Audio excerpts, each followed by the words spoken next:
आज आपण बनवत आहोत चकतीचं कारलं।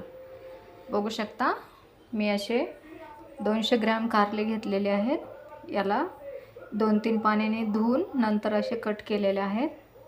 चला तर आपण बघूया कसं बनवायचं आहे। इकडे मी गॅसवर पातेलं ठेवलं आहे। पातेल्यामध्ये तेल ओतलेलं आहे, तेल गरम झालेलं आहे। त्याच्यामध्ये घातलेली मी 1 चमचा हळद। आता हळदीमध्ये आपण हे कारलं टाकून घ्यायचं आहे। असं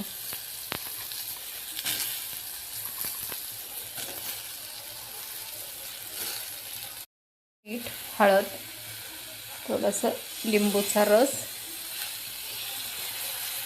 अशा प्रकारे आपण टाकून घ्यायचं आहे। याच्यात पाणी वगैरे बिलकुल नाही घालायचं। आणि आता आपण याच्यावर ठेवूया।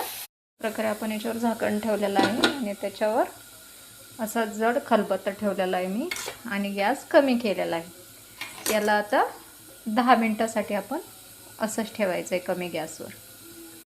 गॅसवर कढई ठेवली, कढईमध्ये तेल घातलं, तेलात थोडेसे जिरे मोहरी घातले, लसूण टाकला आहे, कांदा घातला आहे आणि चॉप केलेला टोमॅटो घातला आहे।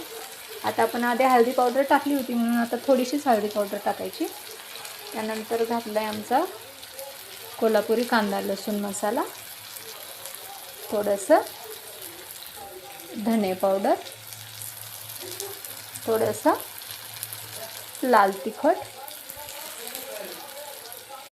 सर्व मसाले आपले असे मिक्स झालेले आहेत। आता आपण त्याच्यात टाकूया हे कारलं। बघू शकता अशा प्रकारे एकदा कारलं नक्की ट्राय करून बघा मैत्रिणींनो। बिलकुल असं कडू होत नाही आणि जे खात नाही त्यांना पण ते पण खूप आवडीने खातील। अशा प्रकारे एकदा ट्राय करून बघा।